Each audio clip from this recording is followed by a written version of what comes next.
episode of the Pilot Review Show. We got the new Dreadnought packages, the Galaxy X, the Kara class, and the new Colossi Siege Dreadnought ship for the KDF side. And I'm going to go through, do a quick little review on those, what we think of them, and the looks and appearances, their bridge layouts. And we're going to talk about, we're going to do a little flying around with them. Joining me today, we got Timberwolf here. How's it going, guys?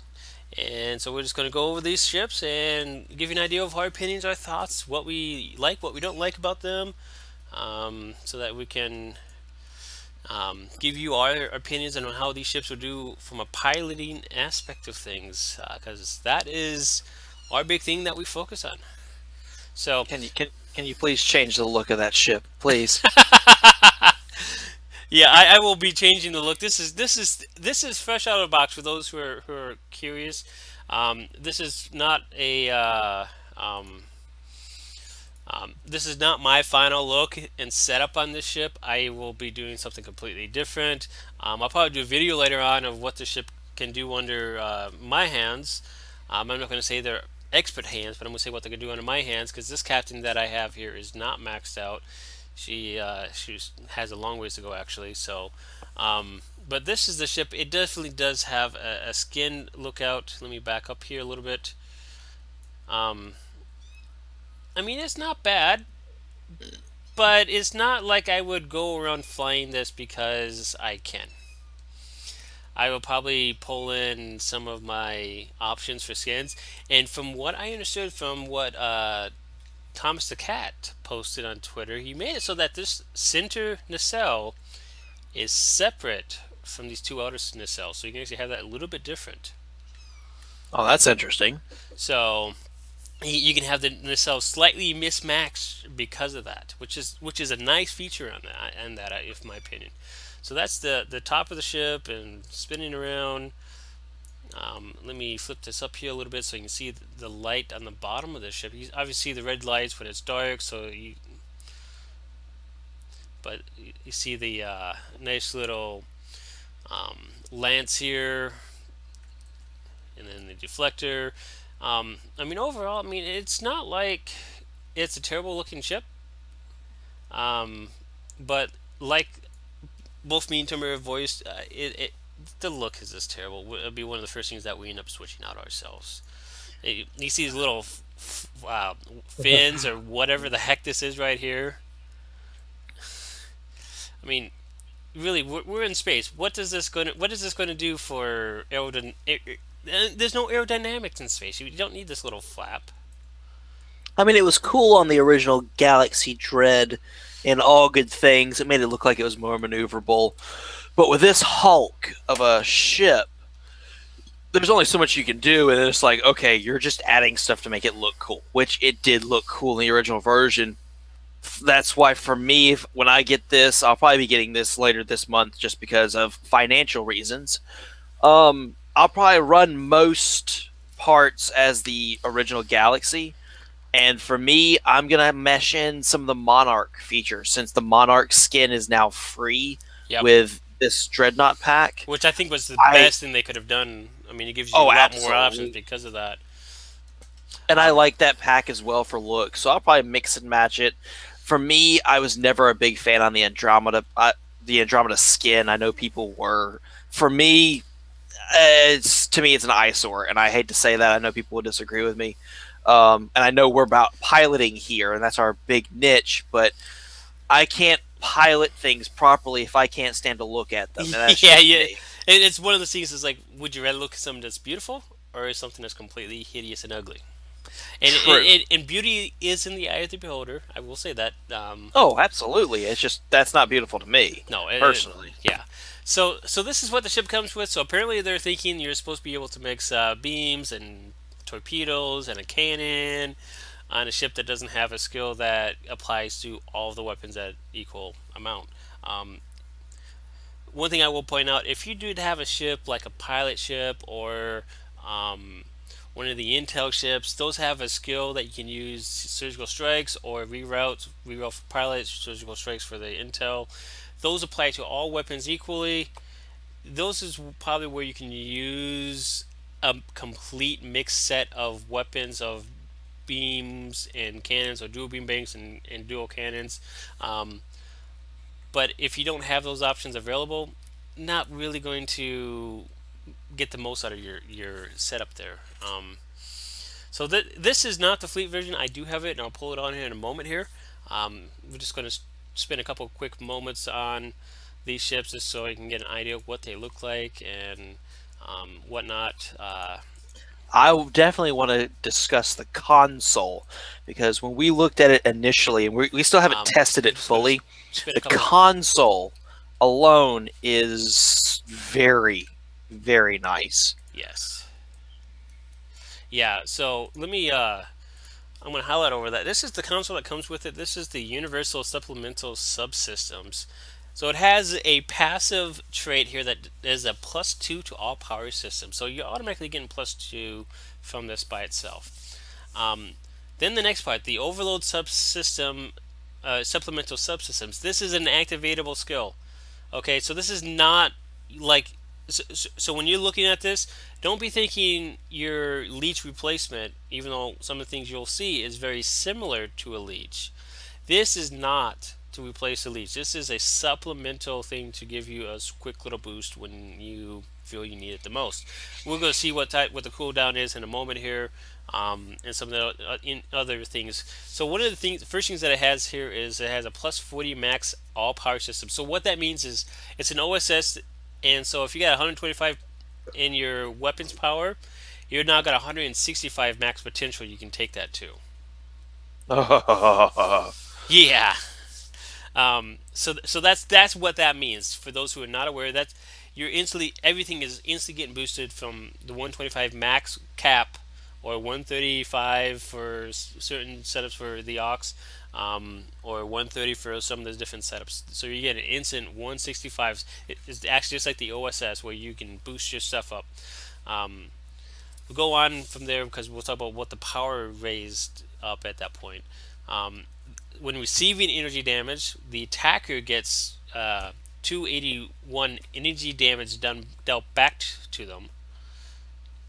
So it's electrical damage that ignores shields. It ignores shields completely. So this is going straight to hull, and this might be boosted by some other things. We'll have to do some playing around and see what that is boosted by. It's one of those things that electrical damage. I don't think they've had electrical damage.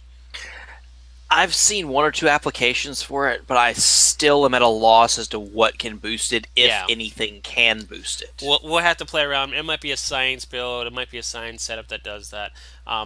So 2 target is -2 all power, just like the leech does, where it drains some of the power from this thing, stacks 20 times, so you're able to get +40 power. And then to self +2 all power settings. So just like the leech on that.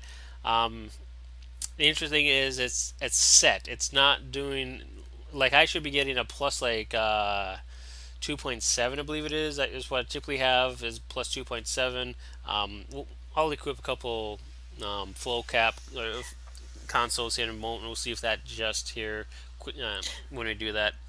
Well, that would make sense. You don't want something like this, because this is a huge power boost. It could be huge. So this probably is set, but we'll check it real quick here in just a moment, just to see if it is or not.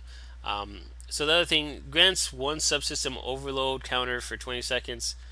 At 20 second subsystem overload counters, 4,271 electrical damage that ignores shields up to 5 enemies within 5 kilometers. To target disables all subsystems for 5 seconds. So yeah, this could be, and this is just my thought, this could be one of those things that we use on Attack Cube in ISA or in the Board Queen, when we want to take them down and get straight to the hull. Yeah, it pairs very nicely with what I think they were going for a tanking build, because it's not necessarily a leech. The best way to look at this is, as far as what you're using it for, is to look at it as if it's a second red matter capacitor mixed with a Mako shield, because the Mako shield was one that when you take energy damage, it gives you the power level boosts and drains your target. So it's kind of a hybrid between a leech and a Mako shield. but you have to treat it as if it's a red matter capacitor. So if you know you're going to be on a fast run, you're only going to have one usage of this console, because I would assume it's going to have a 1 to 2 minute cooldown. Let's see what kind of a cooldown do we have afterwards. Part gens, electrical damage. Part gens, ooh. So you part gen build people out there. There you go. So they're basing this off of exotics. Okay. So anything that would do exotic damage. So here it is in use right now. 20 seconds. That's kind of a cool effect that I had. I didn't realize I did that effect. I would have not had my ship layout up. Well, that's fine. Of course, we're not getting any power levels because we're not being attacked. Yeah, so that's one of those things that you're not going to see, but it's still kind of a cool effect. You see what it's doing, so you know what it's going to look like. 2 minutes. 2 minute cooldown. So you definitely want to treat it as if it's a red matter capacitor. So if you're using this for ISA, it's the TAC cube. If you're running it on an HSE, then the queen for that shutdown. But I do think in those kind of scenarios, whether it's even CCA, if you're running what would be considered a mid tank, you don't have tremendous damage output, you don't have tremendous tanking, you have a good mix of both. That console would definitely help turn the tide against a heavy target like Attack Cube and ISA. Yep. Now I've also loaded the cloaking console on this, so just for the fun of it, we'll run the cloaking like any other. It just looks just like any other Fed cloaks that we've seen so far. Nothing special. Decloak, just like we should. And then the saucer separation. Now, I will ask, because I haven't seen the two-piece set bonus. What is the two-piece set bonus between this new console and the cloaking device? Because I never said it in the release, the blog release. I don't think it's saying it here either. See if it comes up under info, because maybe it's under info. If you, yeah, I don't know. They might not have added that. There it is. Plus 3 turn rate, plus 3 defense. Okay, that's a no. Yeah, yeah. I mean, it's not like it's I mean, you do more. I will be honest. You will do more turn rate increase just by doing what I've done right now and removing the saucer. Yeah, and if you're really wanting a big turn rate with something as bulky as this, you'd probably want a conductive RCS, and you're going to run a conductive anyway if you want an EPS mod or if you're wanting resistance or whatever you're doing. So if you're wanting turn rate, you're going with something like that, not this two-piece set. Yeah, and this thing is ugly. Yeah, that's why I said change the skin, dude. Anyways, here's the spinal lance. This is the wide beam.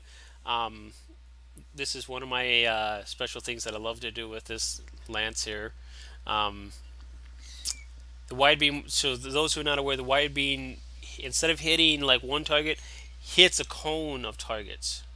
Okay, so in ISA, for example, where I would be using it is when one of the spears on either side is up. Get that massive spike of damage of hitting all the spears, especially if there's a friendly grab gen going on. Absolutely. So, and then here comes that. It zooms off, which makes no sense, as it comes back in and relinks up. So there's that. Let me so I'm not going to really go into it very much. The fleet one, for those who are curious, the fleet one gets a forced tactical console, which makes this damage just that much sweeter. So that's the new Galaxy X Dreadnought. They're calling it, what was it? The Yamato ship. Yeah, the Yamato. Yamato, whatever. Yamato. It's the new Gal X Dread. As simple as that. In my opinion, I mean, when you got it, you got to remember this ship by itself turns like that. A rock. I mean, for those who are running a science, or not a science, but a scimitar, you're kind of used to this slow speed of it turning. Um, so it's not necessarily anything all that new. Um, but with an RCS console, I mean, if I was to even just throw one of my RCS consoles that I have on this, and then go down here, now it's up to 16 turn rate. Now it's actually feeling like it's going to turn a little bit better. You add in a tachyon converter if you got the room and you plan to use it, and it becomes just that much easier to use. So, And pilot secondary maxed out. That would probably be a good bonus for this one. yeah, Because you need the turn rate in this boat. yes, you would definitely want to have the pilot max out on that and be using that as your primary to turn more. This would be a ship that would be good for tanking, and the piloting traits would definitely help out with the tanking aspect of things. So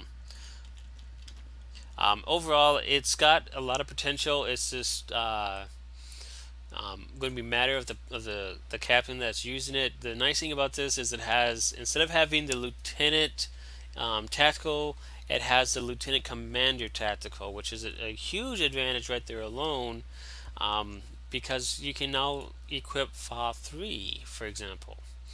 The command station, command, in my opinion, is more of a torpedo setup of things. There might be a few things in command tree that you can use to help you out, like the marker points. The marker points I've found to be fairly fun, but as a tank, you're not really supposed to be not getting attacked. So it's kind of hard for a tank to use that. A DPS ship or a healer could use it easily because they can be out of combat to be able to deploy it. So kind of touchy and when you can actually make use out of it.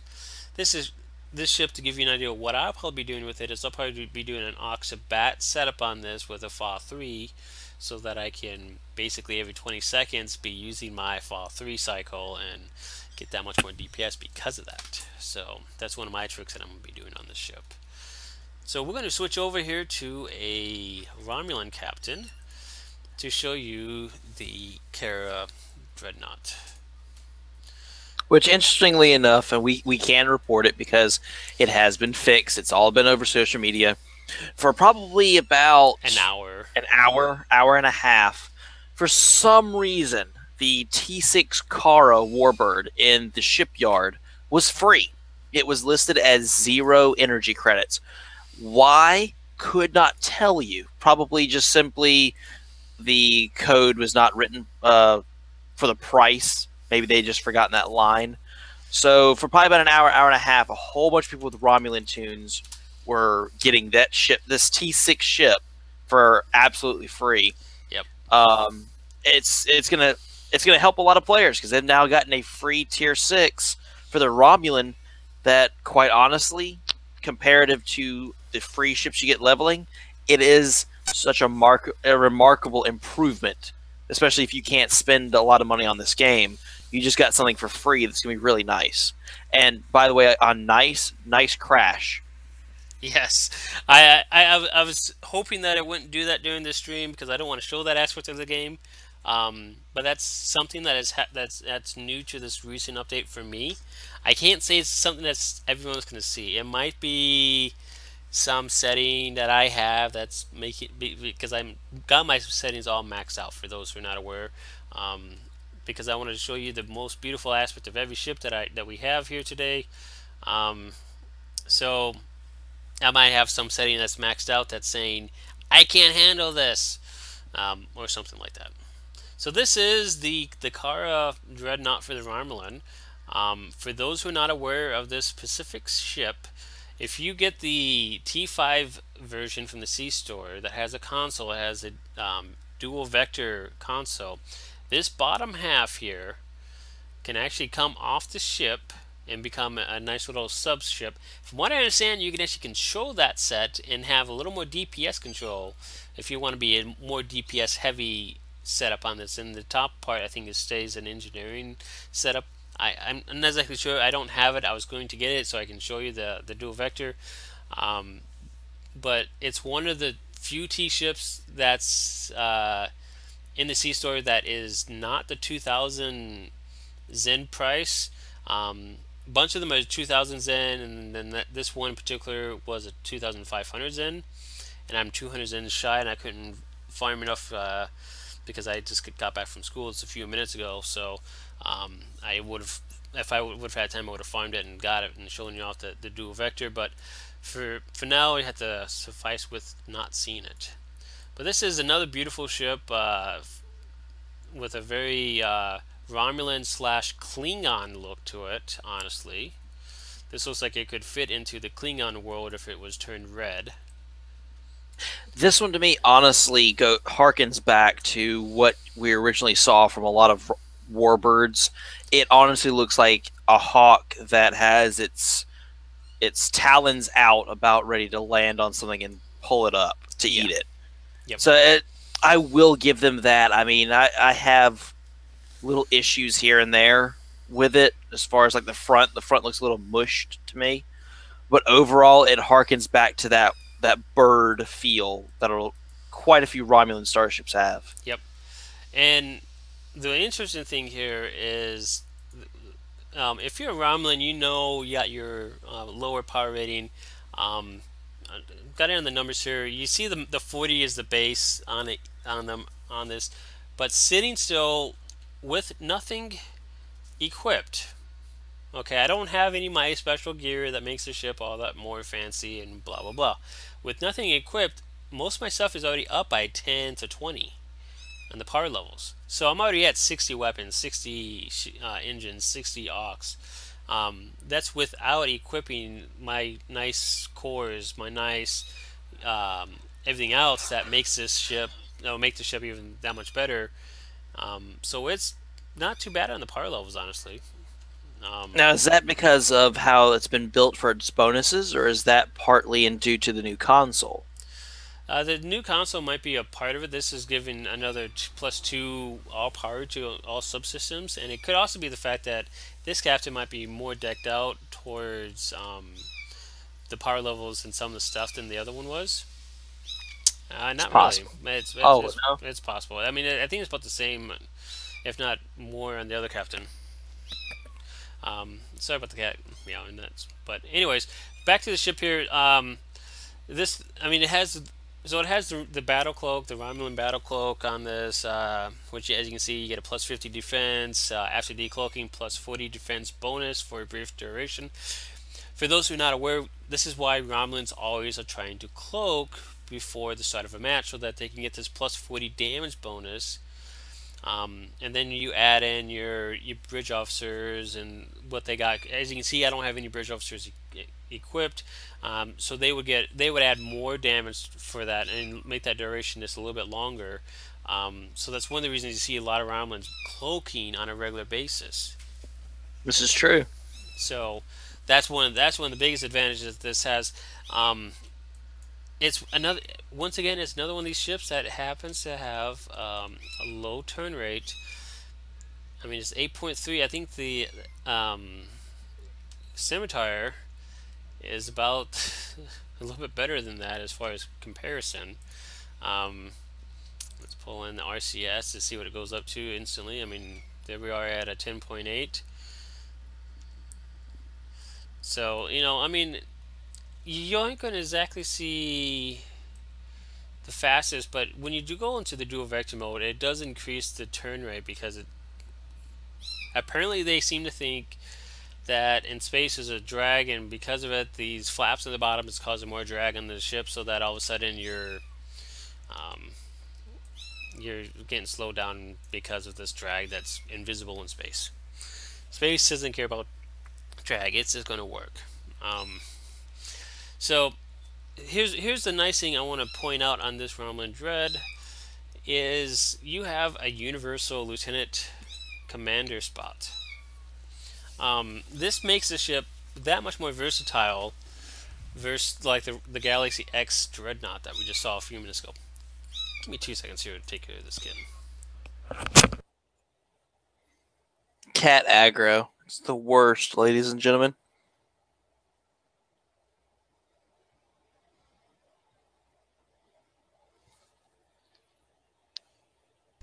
Alright, I'm back. Okay, so this is one of the things that makes the ships a little bit more versatile. Besides the fact that it has the plasma the plasma lance on this one, which, if I remember right, it did not have that on the previous version. I'm not entirely sure. I don't remember seeing it on the previous version. I have to take a look at it. Oh, we can take a look at it in a little bit here. Here's the lance, though. The only sad thing is this lance doesn't. Um, oh, it does have a wide beam, so that's the good thing. When the Warbird is separated, so you have to have the dual vector to make this um, actually turn into the wide beam like the Galaxy X Dreadnought. So this does that makes me happy, and that's going to make me farm that much more for that 200 Zen that I'm missing. Yeah. I, for those who are not aware, and Timmer's already seen my build that I have for this ship already. I have a build and it is waiting. Yeah, he And does. and I'm looking forward to that build because it's going to be a fun one. Because I think I did a few things differently than normal. Um, I think I did Oxabat on that one as well, though. I But think so. Suffice to say, when any of these ships come out, while I'm doing my notes for the show every Wednesday, I'm also doing theory crafting and build work with Scott for these new ships. So that the moment we can debut them, we have things in mind to show off. So we're always busy on ship weeks building these oh yeah, things, and we always throw one crazy build around that we don't think will do hardly anything, or maybe it's just so out there we're like, no, this can't work, and then it does. So yeah, we really go crazy. yeah. I mean, it's one of those things. I mean, we thrive on seeing these new ship builds because we can say, hey, you know what? This ship has potential for X, Y, Z. Um, the nice thing is, I mean, I would prefer a piloting. I mean, honestly, what I want is a piloting not lieutenant commander. I want a piloting commander spot with a lieutenant or lieutenant commander intel spot, and then I will be happier in this game for the rest of the time that it's around. I would not probably switch ships again unless they make something more overpowered than intel and pilot combined. Um, but and this one here, I mean, once again, you get the command. These ships are all command style hybrid seats. It would have been nicer if they would have done that for the commander seating on that, but still the same. Um, this one is very versatile because you can take this universal and make it either science or tactical instead of the engineering. So if you want something less engineering, then you can go tactical and make it a complete tactical ship. Or you can, if you want something a little more sciencey, you'll be missing your secondary deflector and your sensor analyst. But you can make it a little more sciencey, and you can bring in your science skills and have fun with that aspect of things because of those. And that's really the power that this ship in particular has, just that universal do whatever you want with it type setup. I would have preferred this on the Galaxy X Dread, honestly. It, Absolutely, because quite honestly, and this is the first thing I saw when I looked at it, with that universal slot, it's basically the type of style setup that you would see on both the Odyssey and, if I remember correctly, on the Avenger as well, with one extra tactical slot if you were to do a tactical. But it's you've got an extra slot there, so you can have a lot more options. It's just that it turns like a brick. yep. And we got ways that we can work around that turn build. The only thing that I'm kind of sad about, I will say this, and I'm going to switch to the where we talk about it. This is missing the cruiser command skills. I guess they kind of give you the well, it has the core stuff to make up for the lack of the cruiser stuff. Um, it would have been nice still. I will be honest. It should have had. If it would have had that, that would have made the ship that much better. So here's the Fleet T6 version. The Fleet T6 comes with the high apex, or however you want to pronounce that layout here. So the it's like the old T5 one that with the wings a lot closer together on it. This is the default. This is fresh out of being claimed. This is not like it's had any modifications by me. So once again, this is that one. Um, in the universe, or the nice thing about this one, I mean, is once again you got your 5 engineering, your 4 tactical, and your 2 science. This is kind of like the reverse of the um, Anorak ship, where instead of having 5 science, you got 5 engineering and 4 tactical slots. You can still do a lot with this ship. Okay, don't think it because this is an all engineering console setup that you can't do a whole lot with these ships. You will be able to do a heck of a lot with this ship, I think. Um, These honestly, the way that I think both me and Scott have equated it, don't get stuck into just having plasma explosion cheese on your vessel. You'd honestly have more options than just plasma consoles with these setups, and it gives you more versatility on what you can do. I mean, hell, even with non-plasma console setups, they still do well in this day and age. So this does give you more options to think outside the current box of just those particular consoles. yeah, and that happens to be a lot of things that a lot of people forget about, and they're like, "Oh, you can't have these consoles here." Well, if you want to be a tank in a ship like this, you got other options. I mean, you got duty officers that you could be using that will help increase your threat. Um, you can use like the Omega Deflector, which at ultra rare gets a +10 threat to help boost that threat even more. Okay, so there's some of those things that you can be doing to increase your threat more, and if you do that with this ship and beam array setup, you can be a tank, honestly. So that is the Romulan set of ships. I like the way this one looks. This I particularly pulled this one up because the Fleet Galaxy X Dreadnought T6 doesn't look much different than the Seasword one. It's really essentially the same thing. But this one, you see the default out of the box is very different. They basically went back down to the T5 version of this ship. So we're gonna switch over Colossi. to the Colossi. This is a ship that we can see a lot of fun with, providing it loads up. Which I will state, when we discussed it on the show, and it's something me and Scott discussed today, it was a very good thing to see that each faction got something a little different in this pack that quite honestly suits their race more. With the Romulans, you have a little bit more a little bit more flavor. You can go in many different directions. Your Federation option is a little bit more tanky. It holds up better. It's got more of that engineering feel. Whereas the Colossi, that's just take me to Stovacore now because we're about to go in all weapons blazing. Yep. Yeah, it's one of those ships that is very heavy on the tactical setup on it, and we'll get into some of that more often. We'll show you the siege mode on this. We'll see if we can get onto the stringers, which is the pet that comes with it by default. But this is the ship when it's not in the siege mode setup, and it's what's the best word we can come up with it? It's another one of those ugly ships. It looks like a bug. It looks like a bug to me.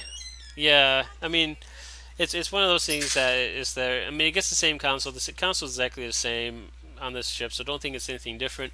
Here's what's different though. Instead of giving you mostly beams, this one is very torpedo and dual heavy cannon / cannon setup.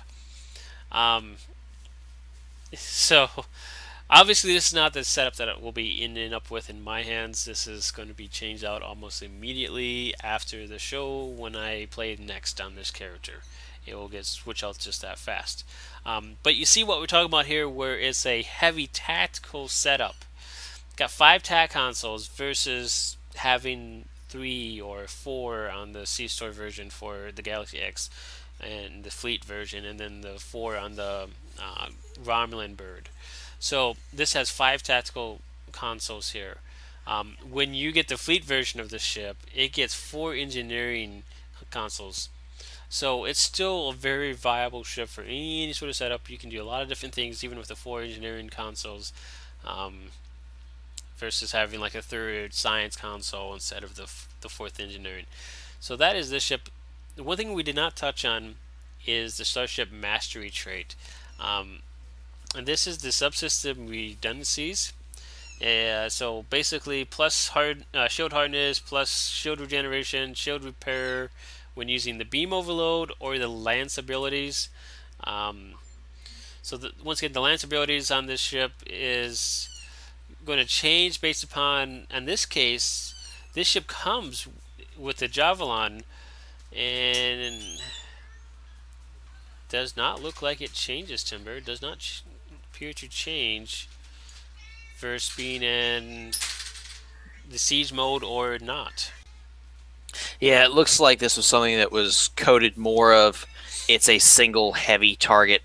Basically, I guess the thinking is this beam was meant to either heavily damage or destroy its target because of how it's worded, so it wouldn't have a wide beam effect. Which would have been nice, but then, But if you look at this, take a look at this. Without any sort of consoles, 14k disruptor damage right now as it stands by itself. That's not bad at all. And if you imagine so you just take all the increase from the consoles, and that just should take it up significantly.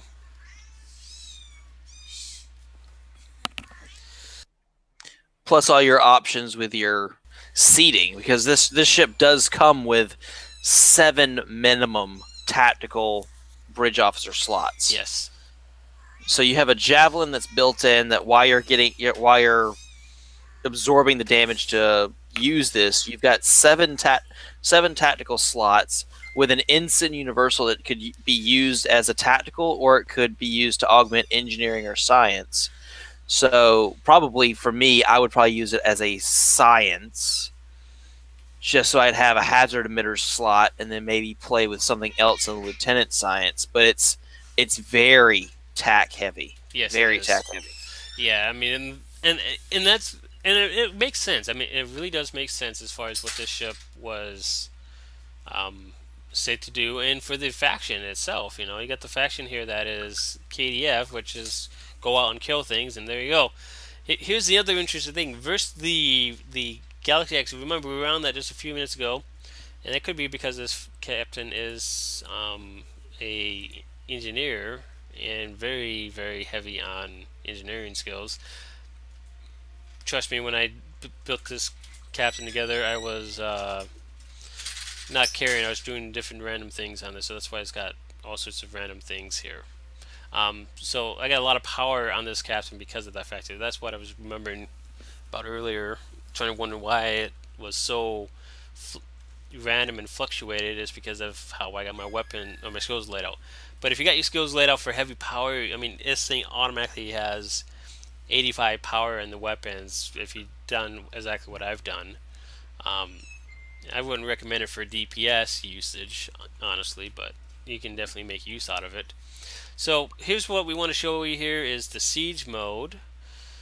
So siege mode here gives you negative 35 turn rate, and for those who want to know the turn rate on the ship here, let's go into it real quick. Has a 27-degree turn rate, so this is a very quick little turning ship. Okay. Indeed. I mean, tight little corner there, so you have to be adjusting for an escort ship because this is an escort design. Here's the siege mode. We'll see it from the front. Oh God, I haven't seen a siege mode. There's the siege mode. There's it in siege mode. We'll check it out of siege mode real quick just so you can see it flip back. 16-second cool off, so if you want to switch from back and forth. So the advantages you get from being in siege mode, you get negative 35 turn rate, plus 10 weapon power, plus 5 shield power, negative 10 engine power, and then adds weapon drain to all energy weapons. So what that should mean, so right now is a negative 10, which we'll see from the side this time. Completely flips around. Negative 10 is what it was. I don't see anything different. To target, negative 1 weapon power for when in siege mode. So there it is. So to self, charge javelin when in siege mode. So you're getting a charge from the javelin apparently. Yep, it does charge the javelin, and it's one of those things that if you're using the siege mode to charge your javelin and fire it, obviously you're not going to be moving. You're trying to charge up to hit a heavy target, so the turn rate loss is probably significant Yep. comparative to what you're getting, especially the engine power. But then again, if you're using this ability, I would assume that you're parking to hit a heavy target. You're not moving, so you're making for sure that you charge up as much as possible. You're firing it, then you'd go back to standard, basically escort piloting with this ship because it's essentially an escort. Yep. So this would be a park, fire, and then start moving again. Probably not the best bet to use it and try to pilot while you're trying to charge the javelin. I don't think with that turn rate loss it would work that well for you. Yeah, and it's got a 47k hull with. Let's just see what this captain has in skills for that. He's got max and structural integrity, and it's still 47k hull on this ship. And once again, this is a escort, so it's going to be very squishy for a lot of people.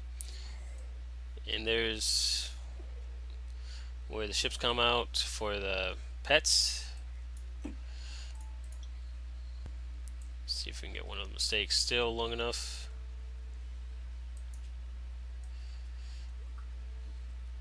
So these are the Stingers. Can I see them a little bit right there? And they kind of match the ship itself. So the hangars on the Gremlin, for those who are not aware, for the Gremlin and KDF, the hangars are new. Those are not something that was there before.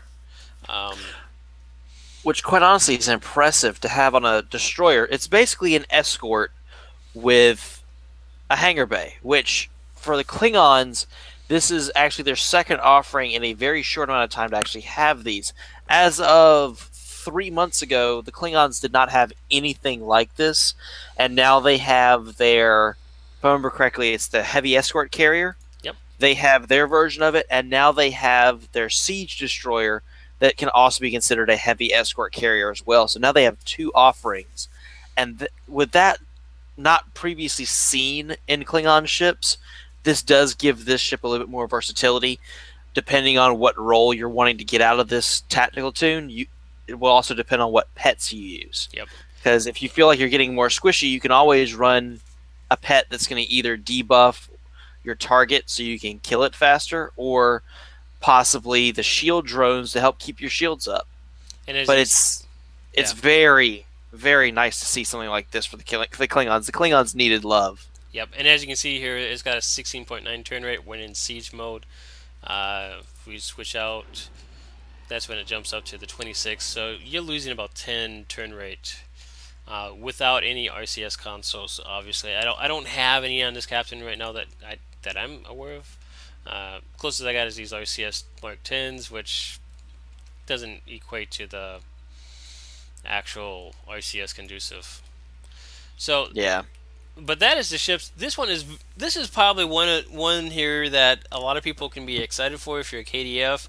It can give you a reason to play your KDF if you like a tactical ship that is going to be very fun. The siege mode, as you can see, I mean, I could probably sit here all day just doing the siege mode because it's so fun to watch it spin around and flip around and do a backflip, basically. You know.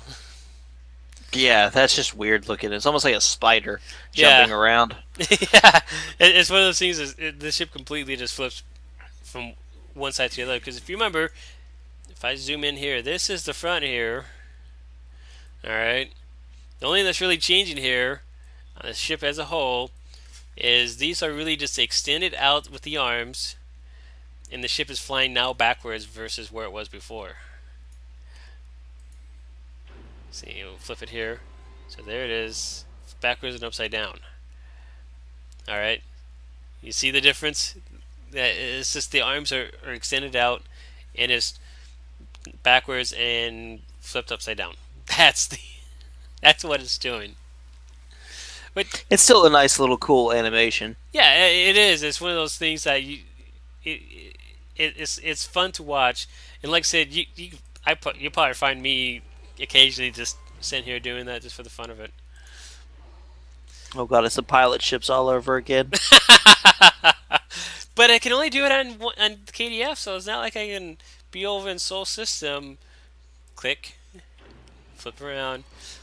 But it's not. It's still not as fun as the pilot ships, in my opinion. The pilot. If anyone who doesn't know, the pilot ships are my favorite ships because of the maneuvers that they have.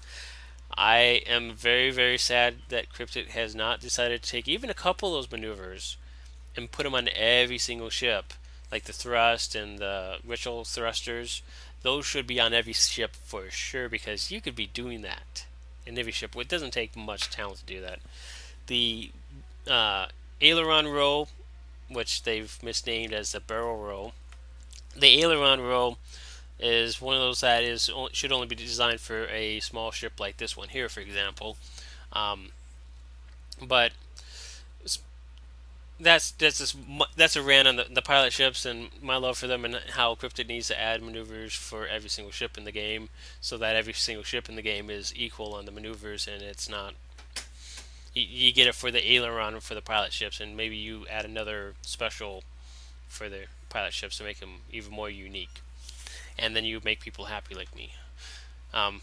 Anyways, so that is these three ships in a nutshell. I personally, when it comes down to it, you're going to have to build your ship around what you want it to be able to do. If you want it to be able to turn fast and be like Timber's Adi doing power slides and everything else, you're gonna have to load it up with turn rate stuff so that you can do your power slide from 10 kilometers out and such, and still slide into right where you need it to be. But if you want to be doing that on even on the Rhineland Dreadnought, you're gonna have to do the same thing with that, making it have all sorts of turn rates maneuvers on it.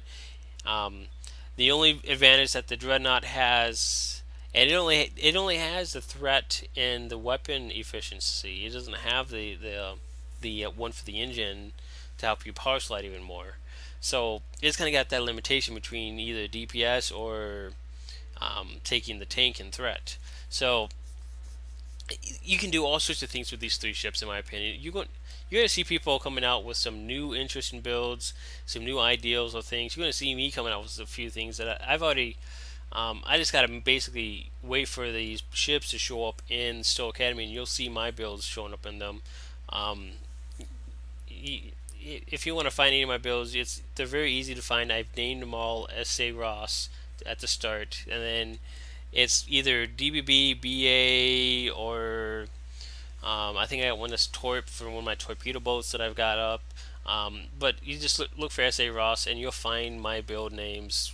That's just that fast, and then you can find my entire list of things. But you'll see these coming out from me very soon, as soon as I am able to, and see some of the different unique things that I'm looking to do on them for some theorycraft, because that's about all I can do at this point is theorycraft, and have some fun doing some unique things. This is true. So, and that's it. You got anything else you want to add in on these ships, Timber?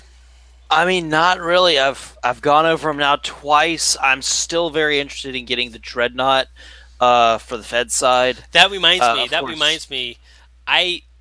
Cryptic out there, if you're listening, if you watch this, I would greatly appreciate if you would go to the Galaxy X Dreadnought on the T6 one and change the Lieutenant Commander Engineering into Lieutenant Commander Universal, because if you look at the comparison between it and the Galaxy Andromeda ship, they're exactly the same. Just I think one has a little more science embassy console spots, and versus the other one, they got the exact same base layout, if I remember right.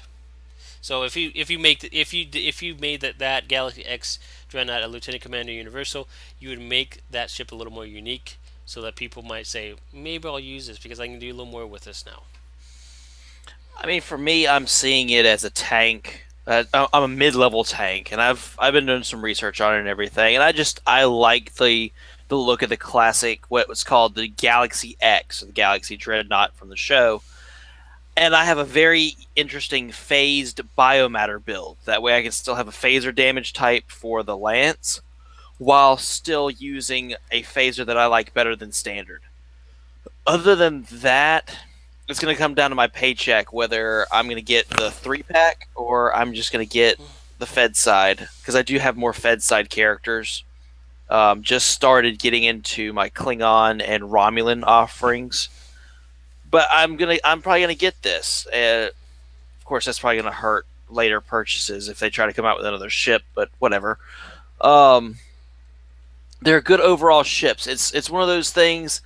Don't knock the ship based on one person's opinion on it, whether good, bad, or indifferent.